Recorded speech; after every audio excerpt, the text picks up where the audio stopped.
আপনারা জানেন যে পৃথিবীতে সভ্য মানুষের যে দুনিয়া, আধুনিক যে রাষ্ট্র এবং নগর রাষ্ট্র, গ্রিক এবং রোমে যে নগর রাষ্ট্রের সূত্রপাত হয়েছিল তারই ধারাবাহিকতায় পৃথিবীতে এই আধুনিক যে নগর রাষ্ট্র সভ্য দুনিয়া এটার গোয়াপত্তন হয়েছে।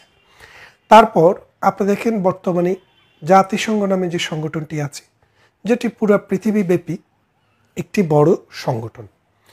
এটি মানব দরদি সংগঠন, এটি পৃথিবীকে যুদ্ধ থেকে মুক্ত করার সংগঠন, মানুষকে সভ্যতার দিকে নিয়ে যাওয়ার সংগঠন, মানুষে মানুষে হানাহানি রেষারেষি অর্থাৎ রাষ্ট্রে রাষ্ট্রে হানাহানি রেষারেষি যুদ্ধ বন্ধ করার একটি সংগঠন। এই সংগঠনের 193টি সদস্য রাষ্ট্র বর্তমানে রয়েছে। এই 193টি রাষ্ট্রের মধ্যে বাংলাদেশও একটি রাষ্ট্র, যার জন্ম আজ থেকে 53-54 বছর আগে। এখন শুধু বাংলাদেশ নয়, পৃথিবীর যে কোনো দেশে একটা রাষ্ট্রের 3টা স্তর থাকে। একটা পার্লামেন্ট অথবা লেজিসলেটিভ কাউন্সিল বিভিন্ন দেশে বিভিন্ন ফর্মে থাকে। রাজতান্ত্রিক দেশে একরকম, গণতান্ত্রিক দেশে একরকম, কমিউনিজম দেশে একরকম, আর সেমি ডেমোক্রেটিক কান্ট্রিতে আরেক রকম ভেদ থাকতে পারে। কিন্তু মূল কথা হচ্ছে একটা রাষ্ট্র পরিচালনার জন্য যে আইন দরকার, সে আইনটি তারা প্রণয়ন করে দেয়। সে আইনের ভিত্তিতে রাষ্ট্রে একটি সরকার থাকে যারা এগুলা সব ইমপ্লিমেন্ট করে। আর এই আইনকে ব্যাখ্যা বিশ্লেষণ এবং মানুষে অন্যায় করলে সেটার বিচার করার জন্য একটি বিচার বিভাগ রয়েছে। তাহলে আইন বিভাগে একজন প্রধান থাকে, যিনি পার্লামেন্টের প্রধান। বিচার বিভাগে একজন প্রধান থাকে, যিনি সুপ্রিম কোর্টের চিফ জাস্টিস বাংলাদেশে। আর রাষ্ট্রের একজন প্রধান থাকে, যিনি বাংলাদেশের প্রেসিডেন্ট। আর এই সমগ্র রাষ্ট্র পরিচালনা যিনি অ্যাক্টিভলি করেন প্রেসিডেন্টের পরে, তিনি হচ্ছেন বাংলাদেশের হেড অফ এক্সিকিউটিভ, প্রধানমন্ত্রী। তাহলে এই 4টি বিষয় মাথায় রাখতে হবে: রাষ্ট্রপ্রধান, প্রেসিডেন্ট, সরকার প্রধান, প্রাইম মিনিস্টার, পার্লামেন্টের প্রধান, চিফ জাস্টিস, স্পিকার, এবং আপনার জুডিশিয়ারির হেড, চিফ জাস্টিস। এই 4টি প্রতিষ্ঠান পৃথিবীর সব দেশে অলঙ্ঘনীয়। তারা যদি কোনো অপরাধ করে, তাদের সে অপরাধ করে তদন্ত করার পর যদি সত্য প্রমাণিত হয়, তাহলে আইনানুগ ব্যবস্থা নিতে কোনো অসুবিধা নেই। প্রেসিডেন্ট কোনো ফৌজদারি অপরাধ করতে পারেন না, তার বিরুদ্ধে কোনো ফৌজদারি অপরাধের তার ক্ষমতায় থাকাকালীন সময়ে তিনি সমস্ত ফৌজদারি কর্মকাণ্ডের ঊর্ধ্বে। তারপর চিফ জাস্টিস, প্রাইম মিনিস্টার অথবা যাকেই বলেন, তারা যদি কোনো ক্রিমিনাল অ্যাক্টিভিটি করে, তাদেরকে ক্রিমিনাল আইনে বিচার করার একটি সুযোগ আছে। সাধারণত রাষ্ট্রের অস্তিত্বের জন্য যে পদগুলো হাজার হাজার বছরের মানুষ তৈরি করেছে, যেগুলোকে পুরা দেশ সম্মান করে, পুরা জাতি সম্মান করে, যেগুলোর উপরে ভিত্তি করে একটা রাষ্ট্রের আইন, বিচার, শাসন কার্য পরিচালিত হয়, রুল অফ ল এস্টাবলিশ হয়, মানুষের জীবন, মানুষের মরণ, মানুষের চিন্তা, চেতনা, সাধনা সব কিছুর বিকাশ এবং বিস্তার লাভ করে। সুতরাং যেই কোনো পর্যায়ে, যেই কোনোভাবে এই পদগুলোকে সভ্য রাষ্ট্রের মানুষেরা প্রিজার্ভ করে, সম্মান করে। তারা যদি অপরাধও করে, তাদের বিচারটাও সম্মানজনকভাবে হয়। কথাটি কেন বলছি দেখেন, পৃথিবীতে বাংলাদেশে গণ অভ্যুত্থান, গণ আন্দোলন হয়েছে তা না। পৃথিবীর বহু দেশে প্রতিনিয়ত গণ আন্দোলন হয়, সরকার বদল হয়, রিজিম চেঞ্জ হয়, রাজনীতি বদল হয়, রাষ্ট্র বদল হয়ে যায়। কিন্তু একটা রাষ্ট্রে প্রধান বিচারপতিকে একটা ক্রিমিনাল মামলায়, খুনের মামলায়, যে মামলার সাথে তার যে কোনো সংশ্লিষ্টতা আছে, কোনো অসভ্য মানুষও বিশ্বাস করে না।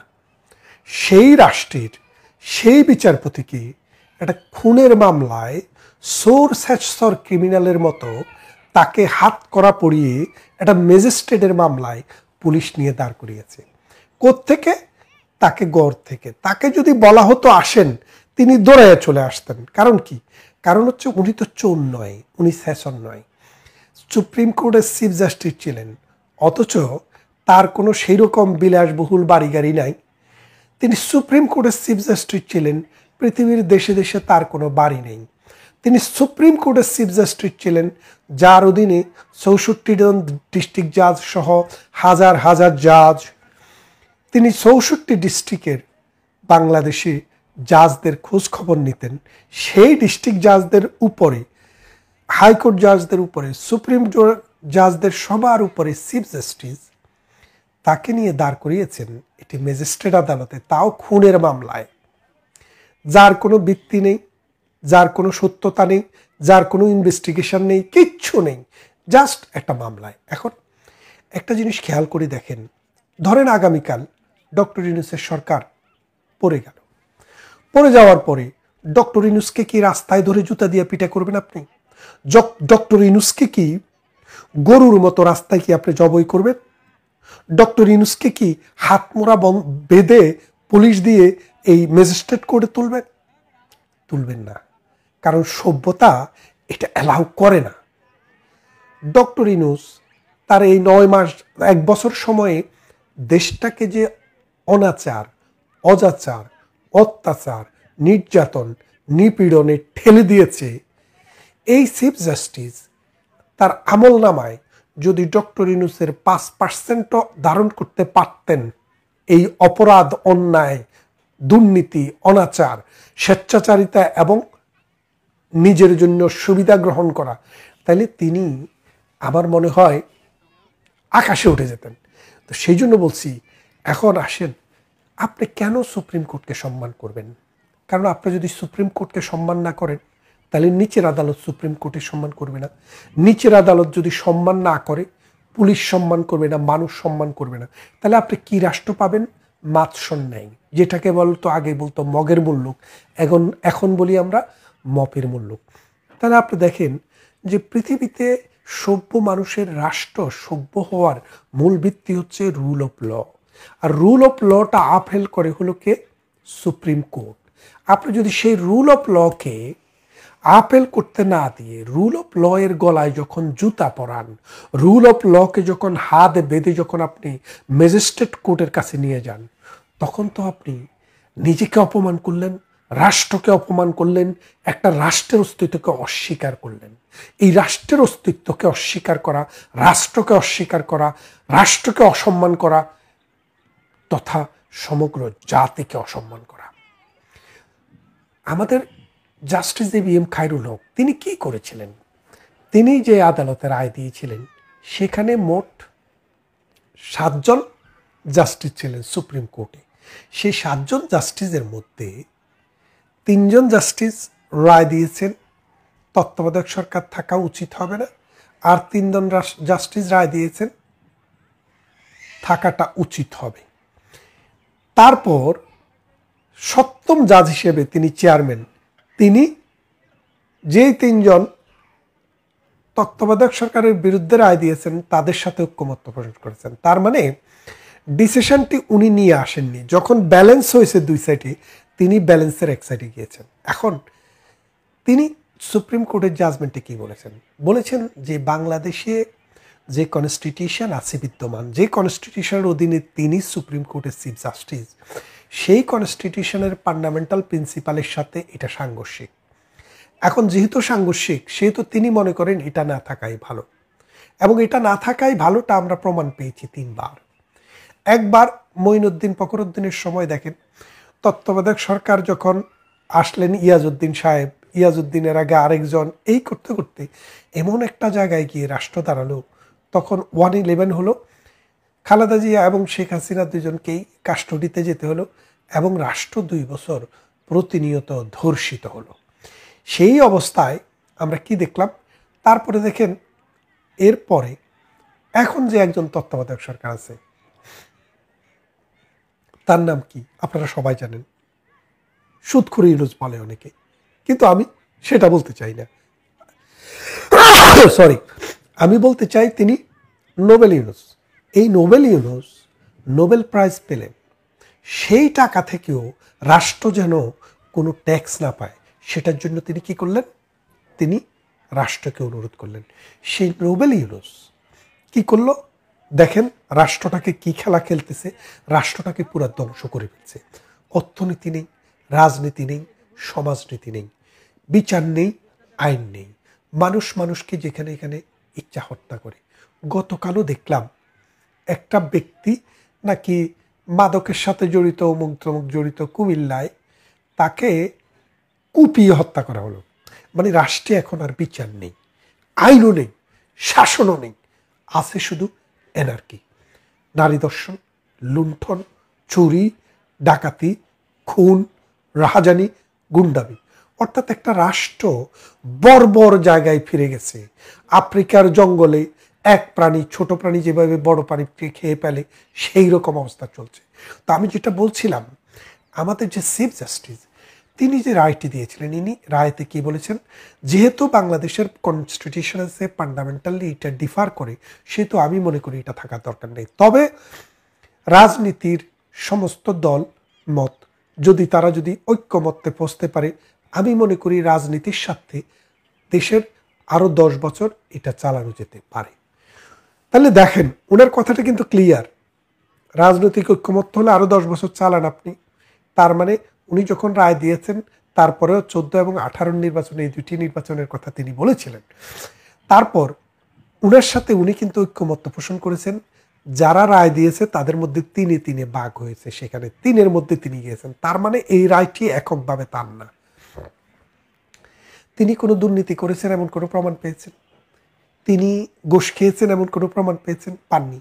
এটা মানুষ, যে মানুষটা ছিল ফেরেশতার মতো, এই মানুষটা বিচার কার্যে থাকার সময় বাংলাদেশের কোনো জাজকে টাকা দিয়ে তাকে পরিবর্তিত হতে হয়নি। এই জায়গা থেকে আরেক জায়গায় যাবে, টাকা দিয়েছে চিফ জাস্টিসকে, অথবা কেউ খুনের মামলা থেকে বাঁচার জন্য চিফ জাস্টিস টাকা নিয়েছে, অথবা কোনো মামলা পক্ষে রায় দেওয়ার জন্য এরকম কোনো অভিযোগ কখনো আমরা কোনো কালেই জাস্টিস খায়রুল হকের বিরুদ্ধে শুনিনি।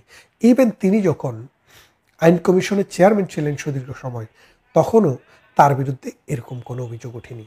তিনি একবার অসুস্থ হয়ে বিদেশে চিকিৎসার জন্য গিয়েছিলেন, প্রধানমন্ত্রী তাকে 19 লাখ টাকা দিয়েছে, কারণ তার সেরকম টাকা পয়সা নেই। এখন দেখেন, শুধু উনি না, বাংলাদেশে কিন্তু আরও অনেকেই প্রধানমন্ত্রীর এই তহবিলের টাকা নিয়েছেন। মির্জা ফখরুল ইসলাম সাহেবকেও কিন্তু 20 লাখ টাকা দিয়েছিলেন, যে আপনি সেরকম বেশি টাকা নেই, রাষ্ট্রের জন্য আপনি খরচ করেছে, সারা জীবন আপনার যৌবন ব্যয় করেছেন, সুতরাং রাষ্ট্র আপনাকে অনার করল। এখন তাহলে ফখরুলে নিলে কোনো সমস্যা নেই, মাইনুদ্দিন খান বাদলে নিলে কোনো সমস্যা নেই, হাসানুল হক ইনু নিলে কোনো সমস্যা নেই, অথবা বিএনপির অন্য কোনো নেতা নিলে কোনো সমস্যা নেই। শুধু সমস্যা হলো জাস্টিস, চিফ জাস্টিস খায়রুল হক নিলে। তিনি কোনো অন্যায় রায় দেন নাই জীবদ্দশায়। দেখেন, আওয়ামী লীগ সরকারের সাথে যখন সমস্যা সৃষ্টি হয়, সাবেক চিফ জাস্টিস